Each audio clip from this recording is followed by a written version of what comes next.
Okay, so we are going to discuss, we're going to just give you an overview of the assignment 2 specifications, just to go through again the specifications, and from there probably give you some hints on how to work on the assignment based on your current knowledge of MPI. Okay, so let me share the screen. All right, so okay, here we go. Just a quick check. Can you all see the shared screen, students? Okay, good. Okay, so in assignment 2, we have already provided the specifications. As you know, the specifications have been revised. An announcement was made today, 6th October. Okay, whereby we have reduced the scope of the assignment to remove the clock synchronization, and also we have removed fault detection for teams of 2 members. But for teams of 3 members, fault detection is included, but only for detection and reporting. There's no management. All right. So at the Malaysian campus, I think we have one team of 3 members. I think at the Australian campus, there are a few more teams. So if the team of 3 members have some doubt on the fault detection aspects, you can please contact the tutors or the teaching staff, lecturers. All right. Okay. So I've also updated the rubrics for the team of 2 members and 3 members, and also a report. All right, and the FAQ also has been updated to reflect the changes in the specification. The FAQ is here. You can also open the FAQ from here, which opens up as an embedded Google Doc. Some students have been having problem opening up the document inside here. So maybe later on, I might also share the link directly into Google, into Moodle here, so that it'll be easier for you all to access the FAQ. Okay, so let's open up the maybe let's open up the specifications, and we open up on the PDF file here. Okay.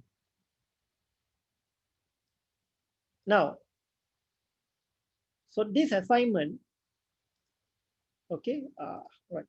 So this assignment was actually designed to simulate a wireless sensor network. So I mean, if you look at it in real world systems, especially in given how IoT is so mainstream today, Internet of Things, all right, and given the rapid globalization problems we are facing, and a lot of illegal and open burning of forests, okay, in many countries. So we are seeing in real world scenarios a lot of government and non-government organizations, they are actually working to install sensors which can then detect fires and then alert authorities to try to combat the fires before it spreads, or before it gets worse. Okay, so this assignment was largely inspired by this kind of initiatives. And what we are doing here is that we want to simulate the entire wireless sensor network using message passing interface, along with some asynchronous programming with threads, all in C language. Okay, let's try to get it working in C. I know it can be a bit of a challenge, given that most of you are also new to C, but I think I'm optimistic that everyone will be able to complete the assignment with the guidance that we are giving you all, and also the additional resources. Okay.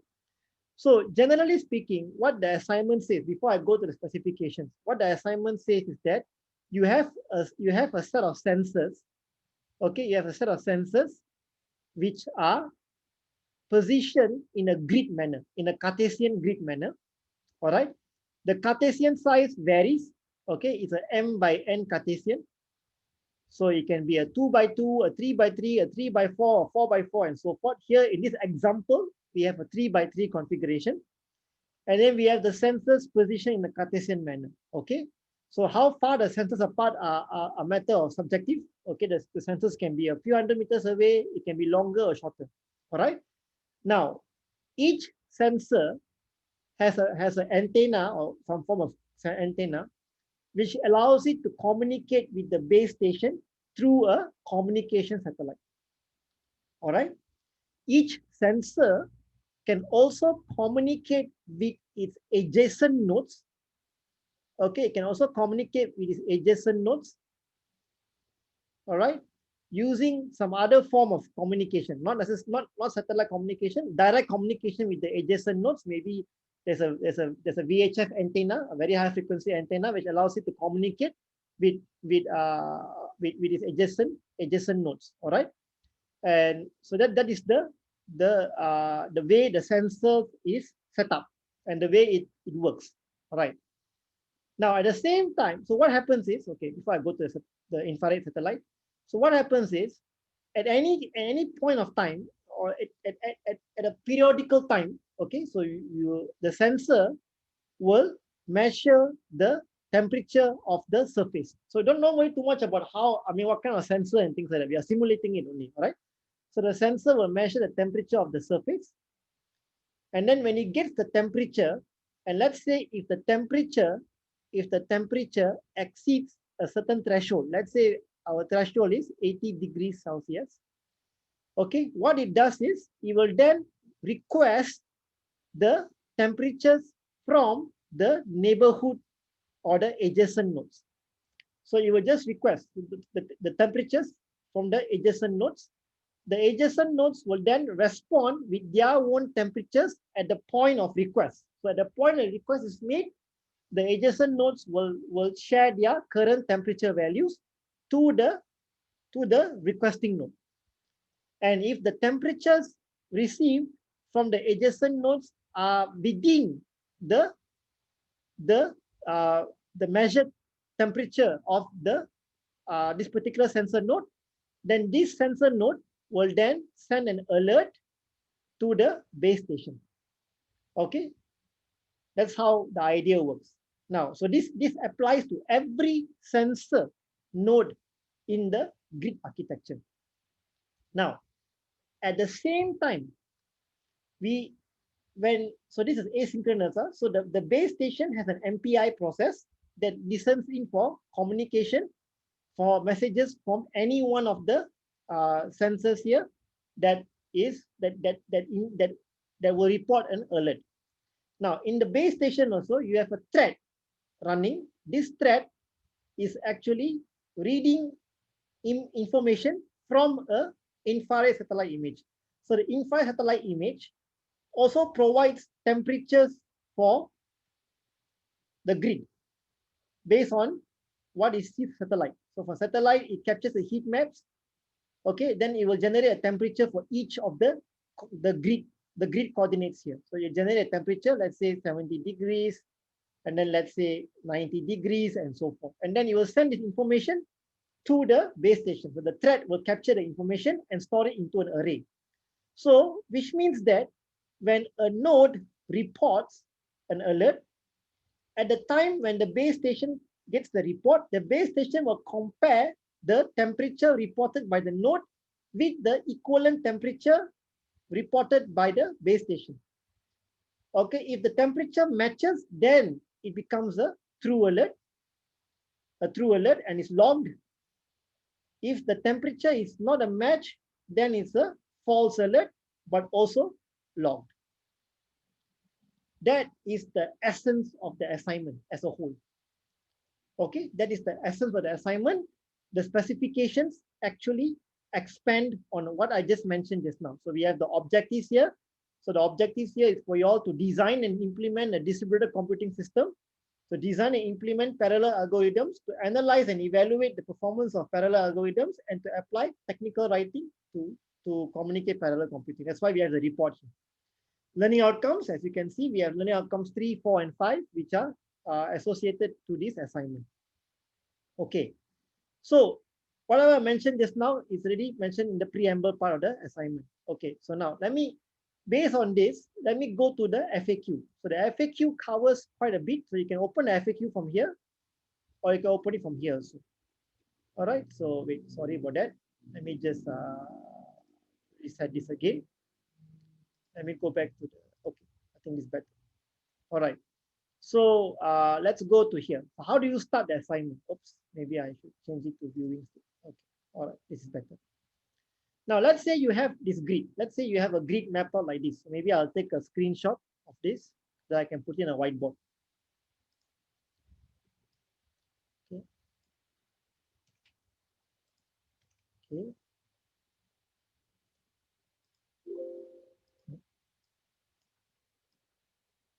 Okay, so we have a whiteboard here. Okay, now let's say you have a grid like this. So let me ask you all, what is the grid size here? What is the number of rows? What's the number of columns? Can someone please tell me? How many rows do I have here? What's the number of rows? 5 by 5, are you sure? 5 by 5? Look carefully. Yes, it's 4 by 5. Okay. You guys, try to talk to me. All right, I know I can see your messages. All right. Anyway, no worries. All right, 4 by 5. So in the assignment, it says dynamic grid. Okay, so let me ask you this question. Okay, let's say you are doing a 4 by 5 grid. So which means then, let's say you compile the application, into an output application. Now let's say I'm going to run MPI run. Okay, I do MPI run hyphen NP. What should be the number of processes I specify here? Who can tell me? Please, it'd be good if you can speak up. I would very much like to hear you also. 19. Why 19? Why 19? 20. Okay, 20. All right, because we have 20 nodes here, isn't it? But you're forgetting someone. You're forgetting the base station. You're forgetting the base station. Okay. The base station is also a MPI process. All of them are MPI process. We are simulating the entire wireless sensor network using MPI and MPI and threads. Okay, so you compile your application. So your application, you're not going to compile two programs. Guys and girls, let me make it very clear to all of y'all. You are not compiling two programs. You're not going to compile one program for the nodes, one program for the base station. No, you will write one code in one program. In the one program, you can have everything in one code file, or you can have multiple code files. Okay, but they will all compile into a single program. That single program will then, when you run it with MPI, each process will either be the nodes and one of them will be the base station. So in this case, when I do MPI run, I do MPI run hyphen MP, I specify 21 in this example. Okay, 21. And then after that, I put my compile application here. For example, this is my compile application out, something like that. Okay, so this compile program will be executed, or will be, sorry, this compile program will be executed as 21 NPI processes. Okay, so you probably need to use the oversubscribe command, hyphen oversubscribe. Okay, because oversubscribe command. Okay, because you're running more MPI processes than the number of logical processes available in your computer. Okay, so when you run MPI run hyphen MP21 out. Okay, so now inside here in your program, you can first do a simple if else. So you after each MPI process gets its rank, you can do what? You can check if my rank. So let's say in this example, okay, let's say this example, my rank 0 to 19 are for the wireless sensor network nodes. Okay, rank 0 to 19 represents the wireless sensor nodes, and rank 20 is the base station. All right, so which means that inside your code, the compile code, okay, when you're writing the code, okay, after you've initialized all the MPI, after you've done all the MPI init and so forth, okay, MPI comrank and comsize and so forth, okay. So when you get each process get a rank value. So let's say if rank is equals to P minus 1, P being the number of processes over here, in this case 21. So which means this entire chunk of code this entire chunk of code here will be the base station code. So you can call a function which will then implement the base station code. And then else, the rest of them will be based on the wireless sensor network nodes. All right, that's how it works. So then the base station will have the algorithm inside here based on the requirements, and then the wireless sensor node will implement the algorithm based on the requirements as mentioned in the assignment specifications. So that's how you start. Okay, you can modularize it by having a function inside here and a function inside here, and that function can be implemented different C code. That one is up to you. You can put everything into one giant C file, one lengthy C file, or you can modularize it. That's where your code structure marks will come into play. Okay. Now, so far so good. Any questions so far from here? Any questions? Dear, please, most welcome to speak up, guys and girls. So far, no questions. Huh? All right. Okay. Now, based on this, okay. Now, my question to you is now, we have not covered MPI virtual topology. I mean, next week we'll be doing in week 9. We'll be doing week 9's lab. We'll be doing MPI virtual topology, and that's where we will introduce you to MPI, Cartesian create functions, coordinate shift, and so forth, where you can then use these MPI functions for topology operations.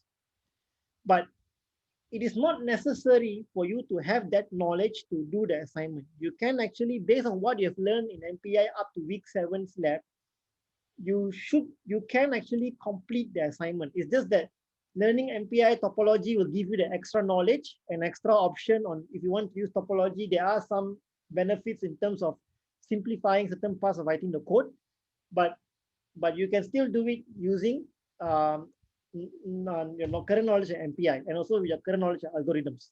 Okay, so this brings me to my next question.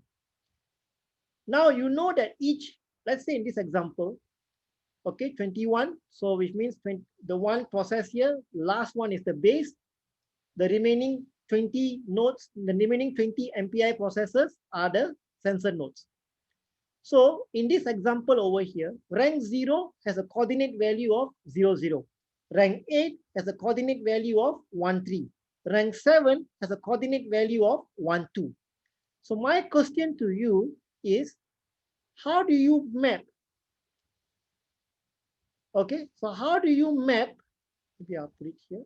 Okay, how do you map a 1D index into a 2D position? How do you map it? Anyone can tell me? Most welcome to speak up.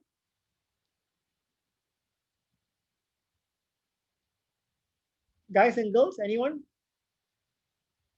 How do I map 1D to 2D position? Is it like I times the column width plus the column? That one, okay. Okay, so I know where you're going at. So if we take the row position, okay, never mind. I mean, I'll follow your analogy. If we take I times the column width plus J, this is to map a 2D position to 1D. So for example, let's look at rank 7. If I were to substitute the value of I with 1, multiply by the column width here is 5. This is 5. The column width here is 5. Let me just put it here. The column width here is 5. 1 times 5 plus J is 2. So the answer is 7. So yes. So here you can map a 2D coordinate to a 1D index for a vector. Okay, but how do you do it for 2D, for 1D to 2D? So it's the reverse. I think Yin Cheng has mentioned it in the group chat. Okay, so generally to get the I, what do? We take the index divided by the column. To get the J, we take the index divided by the column for its remainder. So in this case, if you take index 7, 7 divided by 5, the answer is 1. We take an integer answer. In this one here, 7 divided by 5 for its remainder, the answer is 2. That's how we get our I and J values for index 7. This is what exactly happens if we use the MPI virtual topology functions. It's just that rather than using those functions, now we are calculating it ourselves manually. All right, so once each node, so inside here, inside this algorithm, okay, what you can do, okay, what you can do here is first, okay, first you compute, okay, you compute the 2D coordinates based on current rank value. So each MPI process, remember, we are using 20 MPI, sorry, dang. Okay, we are using 20 MPI processes here to represent the sensor nodes, and the 21st is, I mean, the 0 to 19 is the MPI, the wireless sensor nodes, the rank 20 is the base station. So each MPI process from rank 0 to rank 19 will be running concurrently. Okay. So what we do, each MPI process computes the 2D coordinate based on the current rank value. All right, so once they get the current rank value, so once, for example, let's say if rank 7 is able to get its coordinate value, then the next step is pretty easy. Now you find out what? You find out who are your immediate adjacent neighbors. Who are your neighbors? So what do? You take column plus 1, column minus 1, row minus 1, row plus 1. So the second step is to do what? Is to then compute or determine the adjacent nodes. All right, and you compute the adjacent nodes, and what do? You store it into an array. You store it into an array. I mean, the maximum size of the array is 4. Okay, I mean, based on the requirements of the assignment, you're not allowed. You're not required to consider adjacent nodes. Only top, left, bottom, and right. So at the most is 4. Store into an array. Okay, so you can store your adjacent coordinates into an array. This is an example. I would like to iterate here. I mean, I like to reiterate here. Sorry, that there are several ways of doing the assignment. I'm just giving you one idea here. All right. Okay. So, but then you have to be careful. If let's say if it's rank 9 computing its adjacent nodes, 4 plus 1 is 5. 5 obviously it's already you already exceeded the column width, so you would probably have to ignore this column because there's no node here. So in this case, for rank 9, you only have 3 adjacent nodes. Okay, so at any point, each node will either have 4 or 3 adjacent nodes. Okay, 4, 3, or in this case, the perpendicular, the edge nodes will only have 2 adjacent nodes. Okay, so you store into an array. Now, once each sensor node, we are now looking in the sensor node algorithm. Okay, this is the WSN node. Okay, so now we're looking inside here. Now, once each MPI process knows its 2D coordinates and knows its adjacent nodes, the next thing is then you follow the specifications of the assignment, what it says. Okay. Periodically means you have to use a loop. Okay. What causes a loop to exit? That is something you will need to factor in based on receiving a termination command from the base station. All right. So the loop will continue running. It will be like a while, through loop, something like that. They will continue running, and should the node receive a message from the base station saying exit, then you will break from the while loop, and then you will call MPI finalize, do any memory cleanup, and then exit the program gracefully. Now, in the loop, what happens? First, it will generate a random value. So the random value here represents the temperature value, a simulated temperature value. So you have to be a bit creative here. We want to generate a random value which would stimulate alerts. Okay, so you can play with the rand function to generate random values that are regularly high. So you determine a threshold. What's your threshold? Okay, so you generate random value. This simulates the temperature reading for a sensor. Okay, after you've generated random value, what do you do then? You then check if the value you generate, you then check if the value you generate is larger than a threshold. So you specify a threshold. What threshold value? I mean, but be sensible. Don't put 40 degrees Celsius as a threshold. Okay, maybe it should be something like, maybe say 80 degrees Celsius, something like that. Okay, as a threshold. So if the value exceeds this threshold, the next one is the tricky one. This is where you will need to apply your MPI communication to good use. How much you've learned about MPI communication, how you do send, receive, and things like that. Okay, what you need to do is that you need to send a request. Send a request to the adjacent nodes. To the adjacent nodes. So who are adjacent nodes? You already have them in your array. See, you already stored it into an array. And then what you send a request? You send a request for what? To get their temperatures at the point. So when you send a request, when the adjacent nodes gets the request, they will then send their current values, whatever value that they have last generated. Okay. So when you receive the temperature values, I'm using temp here as an abbreviation of temperature values. Once you receive the temperature values from the adjacent nodes, okay, then you decide. So let's say, let me draw a table here. Let me draw a table to simplify things for you all. Okay. So let's say this is for process rank 7. All right, let's say this is for rank 7. So rank 7, let me put here. The coordinate is 1/2. All right, and the temperature, let's say the temperature recorded was, let's say 85 degrees Celsius. Okay, so you send the request, got the values back. So you got the values back from his adjacent nodes, which is what?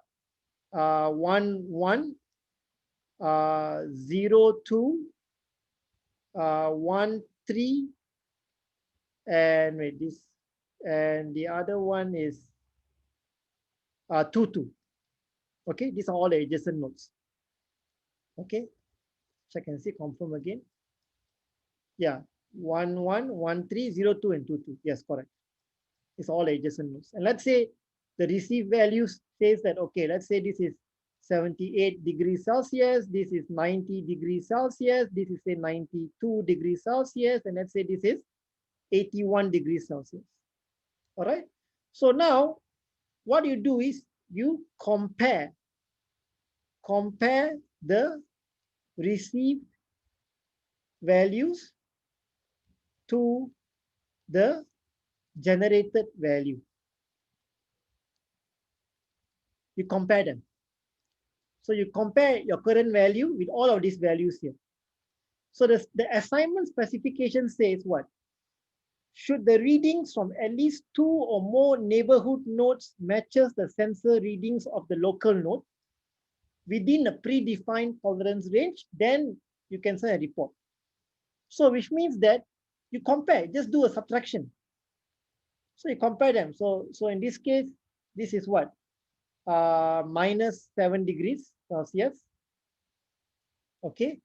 This is what? This is +5 degrees Celsius. This is plus 7 degrees Celsius. And this is, let's say, plus 4 degrees Celsius. So you can determine the threshold. If the difference is, let's say, if the threshold is very low, let's say 5 degrees Celsius, the threshold is very low, you set a low threshold, let's say 5 degrees Celsius and below, you can take the absolute value. So if two or more nodes have the difference which is within a threshold, you define a threshold, then if the threshold is met, so all of this is just logic, guys and girls, all this logic is met, then what do? Then you report the alert to the base station. Okay, you report the alert to the base station. So what happens is that in the report, you can send as much messages, as much information as you want. So you can send information about the node temperatures, okay, the timestamps. In the FAQ, I've already given an example in the FAQ here.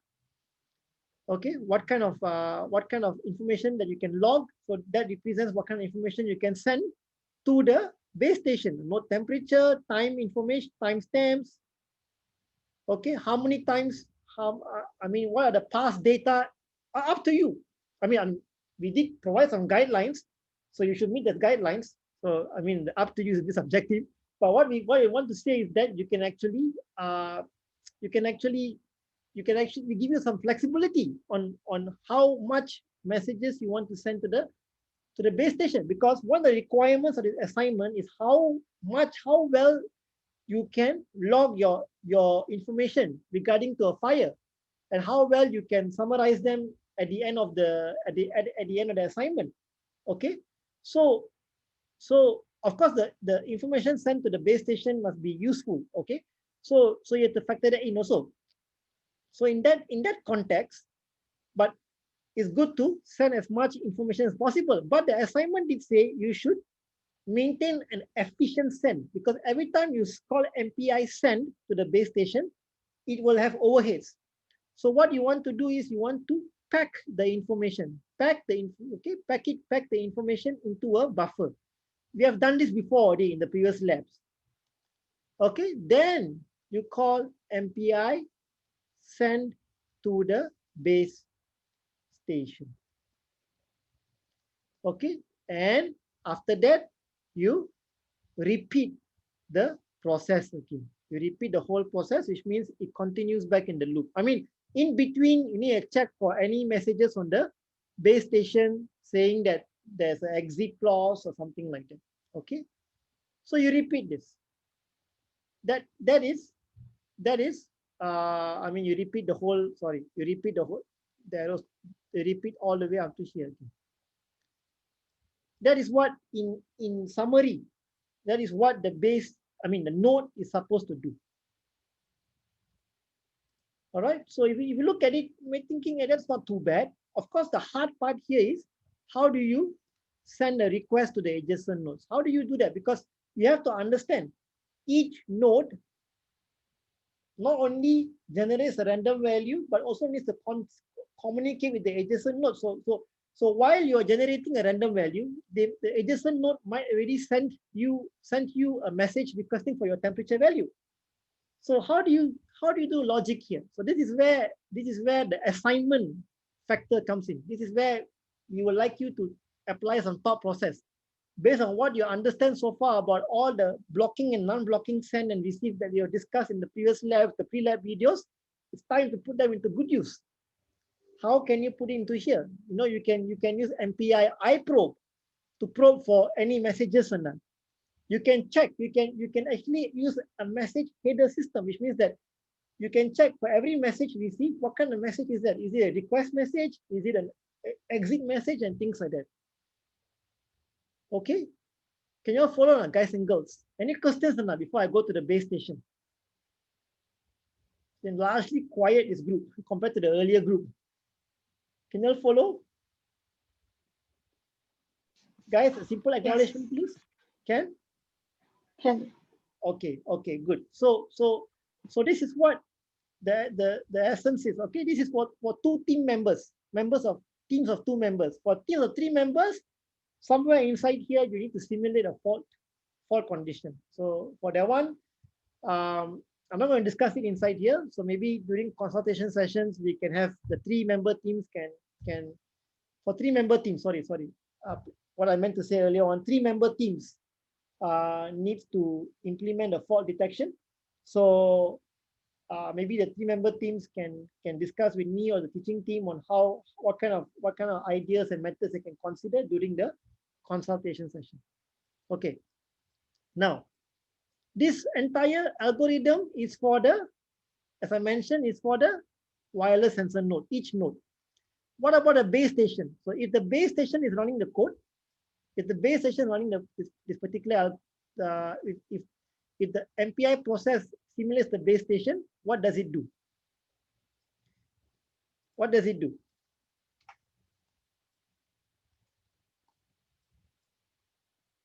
Okay, so let's look at the base station algorithm now. So the base station, there are 2 parts. Okay. So when the base station starts, what is the first thing the base station must do? Who can tell me? The specifications mentioned already. Okay, the specifications mention what the base station does. I already mentioned this earlier on the preamble part. And the FAQ also explains to some extent what the base station does. Okay, so I'm just going to largely expand on it over here. But before I go further, may I ask you all, what do you think the base station should do first? The base station is the MPI process. So in this example, the base station is rank 21. Sorry, my bad. The base rank 20.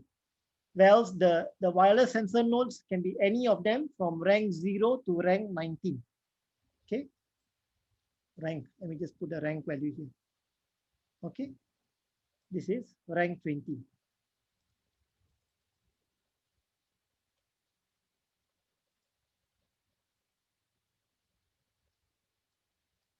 Okay. So weighing suggested call MPI receive from all nodes. No. You all are forgetting something. The satellite. You all are forgetting the infrared imaging satellite here. So as I mentioned, the infrared imaging satellite is supposed to be a thread. So the first thing the base station does, the base station coder inside here, you can have a function inside here. What the first thing it does is it creates a thread. It creates a POSIX thread. You can use POSIX. Try not to use OpenMP in this context, okay? Because OpenMP is more towards data parallelism. In this case, we are doing threads for asynchronous programming, okay? So this thread, so now in your base station, you will have technically in your base station, you will have 2 threads running. One is the MPI process for rank 20.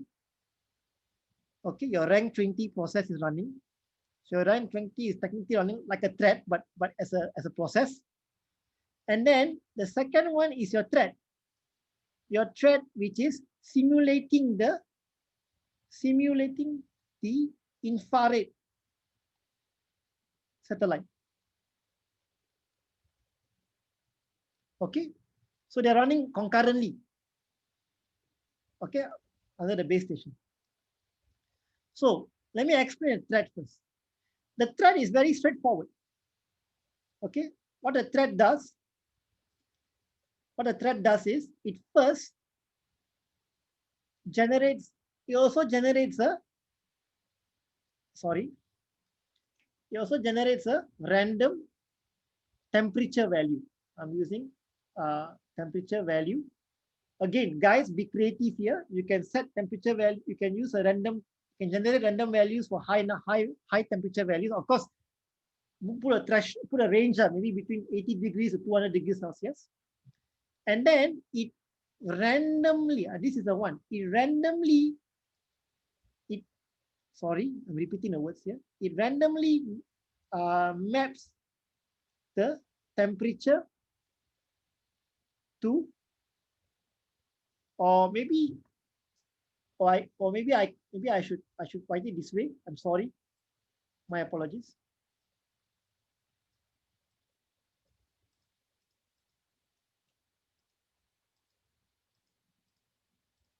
Okay.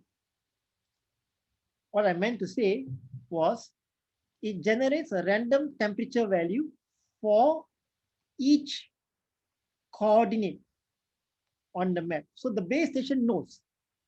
The base station knows the entire coordinate. Okay, so this one is something you need to factor in. Okay, so the thread you can know because you know your com size, you know your P is 21, and you know your rank is 20. So which means that you know that the nodes are all running from 0 to 19. Sorry, okay. These are all the WSN nodes. So from here you can have your 2D points. So it generates a random temperature value for each coordinate map. So which means for 0, 0, you will generate a temperature value, let's say 80 degrees Celsius. For 0, 1, you will generate a temperature value, say 70. Random values, just random values. For 1, 1, you will generate another temperature value, 90 degrees Celsius. So you generate a random value for each of the points here. And then what it does is it stores it stores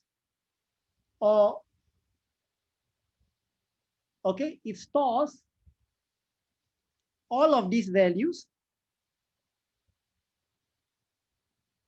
It stores all of this value into an array. Stores them into an array. Okay, so let's look at the FAQ. Okay, so you can see the thread. Okay, the thread also generates random coordinate. So okay, so the FAQ here, the FAQ gives it a bit different.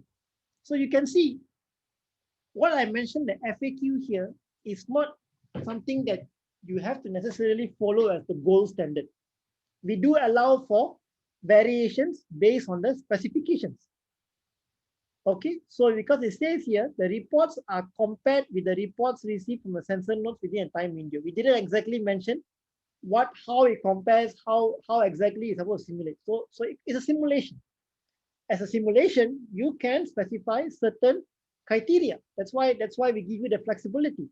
So maybe let me follow what I mentioned, the FAQ. So at least it's more consistent. Okay, so for that, let me just delete. Okay, so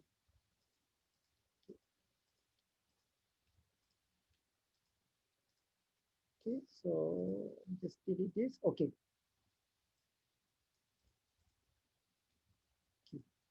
So what it says, we generate a random temperature value, as what the FAQ mentioned, and then after that you also generate a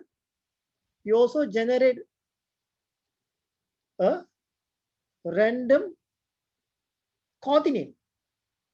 So you can generate random coordinate. You know what is the number of ranks, number of processes which are representing the WSN node. You can generate random coordinate, and then you map the coordinate to the temperature. You just map it, and then you store this, or you push this into an array. You push it into an array. So if the array is full, you remove the first element and push in the latest element. Okay, so it's like a first in, first out kind of buffer. All right, you can do that for the array. Okay. Now, and then the thread repeats the whole process again. So that's what the thread does. It's very simple. The thread's purpose is so the thread runs this in a loop. Okay, you do this in a loop. In each iteration, the loop, the thread generates a random temperature value, generates a random coordinate based on the grid that you are running on, maps the coordinate to the temperature, pushes it into an array. We can put a sleep. Guys, try to use sleep here because you don't want to stress out the resources on your computer. So maybe you can put a 100 millisecond sleep. And then it repeats again the loop. It keeps doing this until it receives a exit signal from the main process, the base station process. All right, that's what the thread does. So this thread is actually simulating temperature readings for the coordinates on the grid. That's about it. Okay. Now, while the thread is running, then we have our rank running here, the rank 20, the base station. So the base station, as I mentioned, the first thing the base station does is create the thread. Then the next thing the base station does now, continue doing is what? Now the base station listens for messages from the nodes, the sensor nodes, the WSN nodes. So here you can use a mixture of MPI, iProbe, MPI, then MPI receive.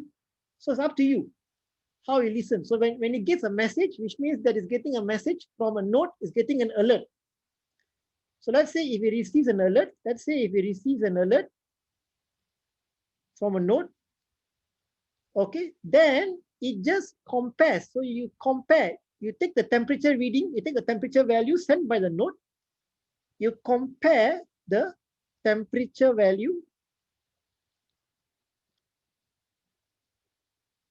with the temperature value in the arrays, in this array.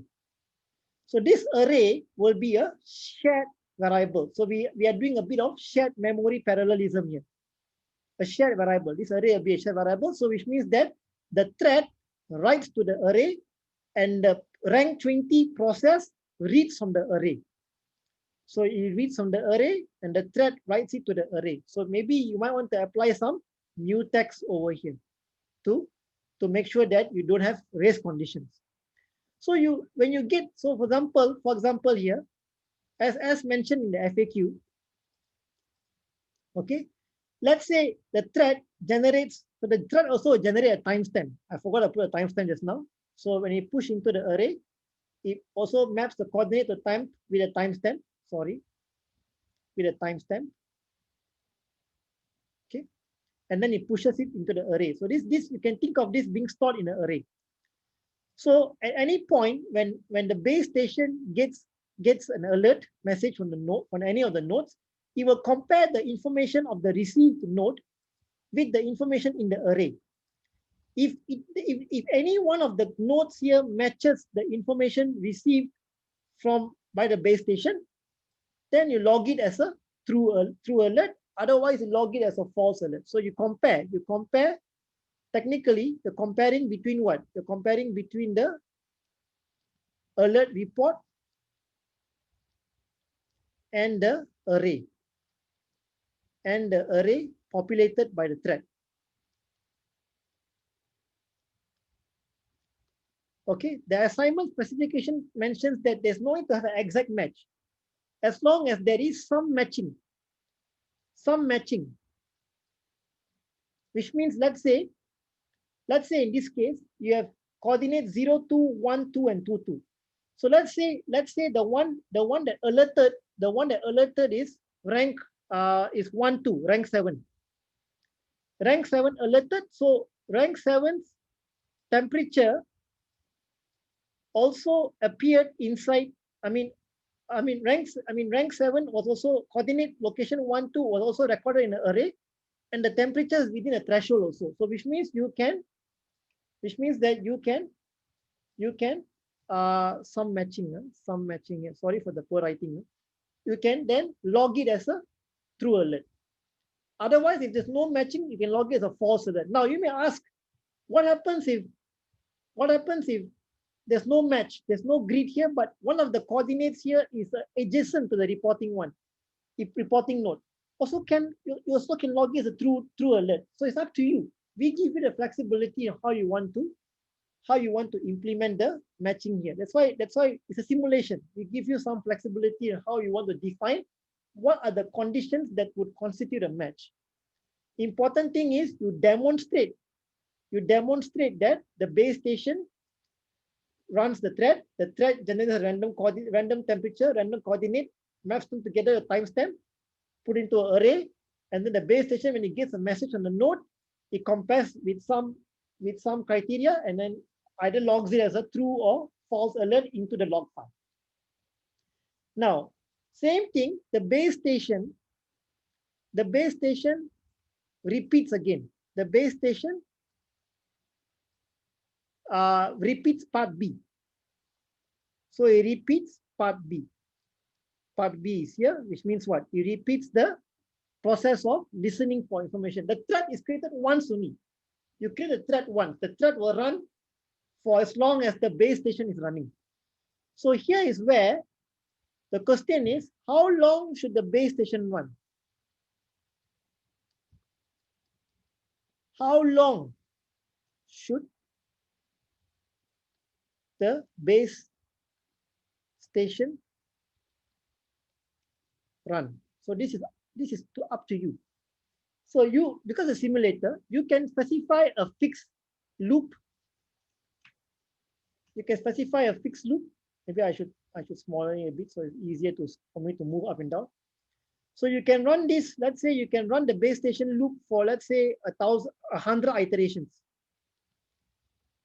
At each iteration, at the end of each iteration,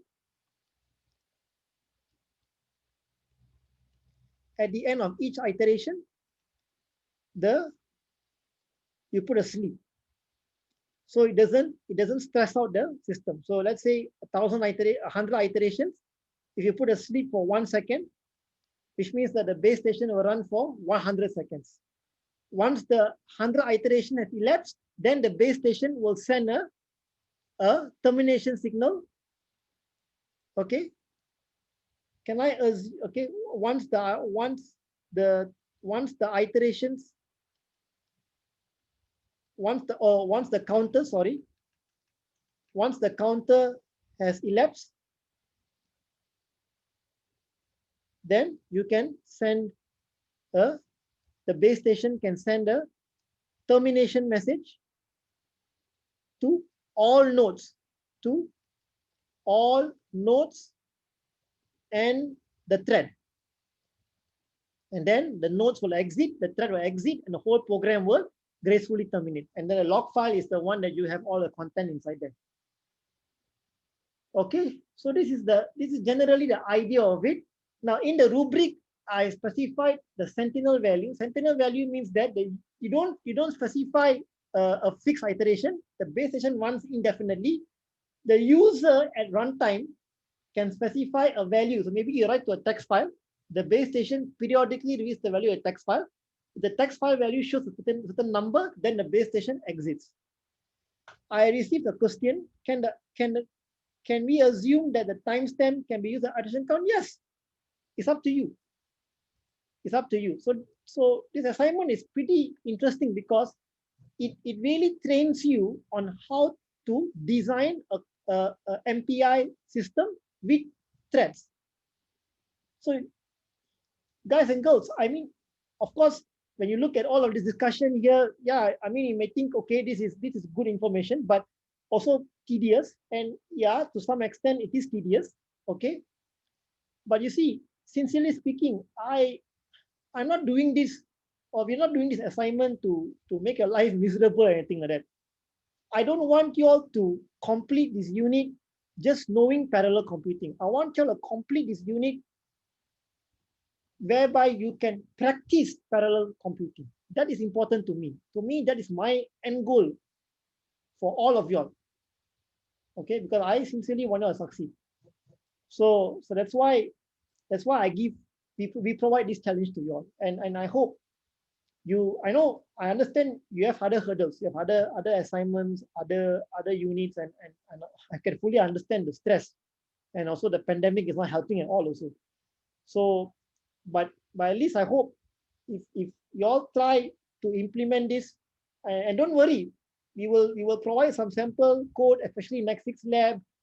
When we do topology, we will get some ideas, and I hope then you will have a better understanding on how to do the assignment already. Okay, so this is generally the essence of the assignment. Okay, especially for 2-member teams. 3-member teams, I did not include fault detection inside here. So this one is something probably we need to discuss the 3-member teams separately. All right, so this is generally the gist of the assignment I can think of. Everything I mentioned inside here. Yeah. Now, As for dynamic M and N, yes, dynamic M and N. So here, when you specify -MP21, you can use command line argument. When I say dynamic and I say runtime, it's not that, which means that when you are about to run the program, you specify the M and N values here. So let's say I put here 4 and I put here 5. So these are command line arguments. So these are command line arguments. I think by now you already have some ideas already how to do that. I think the sample code in the pre-lab videos also included that. Okay, so based on this, you already have the M and N values to determine your grid. So you can take 21 minus 1, and then from there you can determine what is the grid size already. So if there's a mismatch, you can exit the program. Say error, mismatch input, something like that. I mean, or the input number of processors do not match. All right, so that's how you can specify dynamic M and N. You start, guys, when you're testing the program, start with small M and N. You know, I didn't mention what is the maximum value. Maybe you can put M2, N2 first, 2 by 2.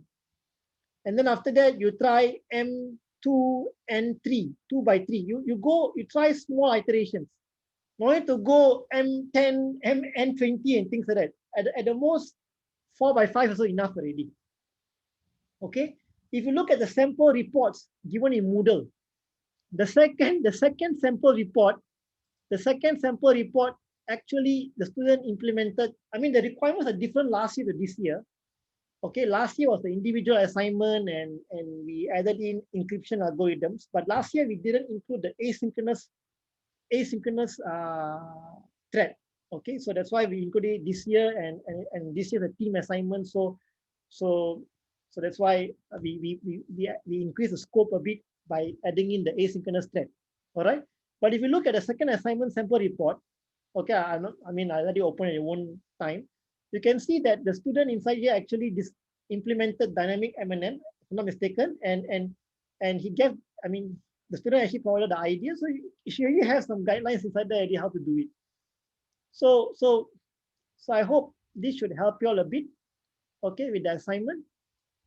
All right. Any questions, Anna? Any questions from the? We have already exceeded our time. Any questions? Anything? There's a lot of digest here. So this video will be made available to you all students. But before I end, and I might have missed out a few requirements here, so you can always post in the forum. I'll try my level best to answer. Okay. So, but I think largely I've covered most of them.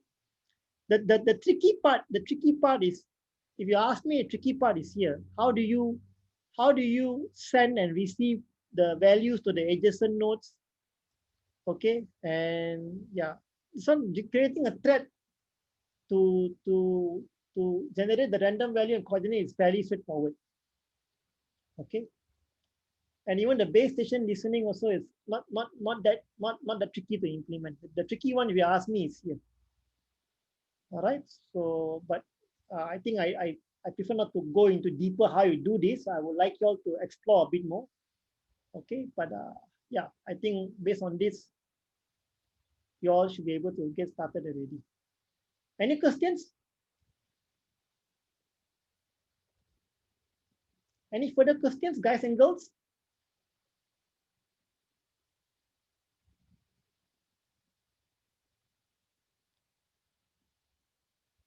Okay, so I guess that's a no.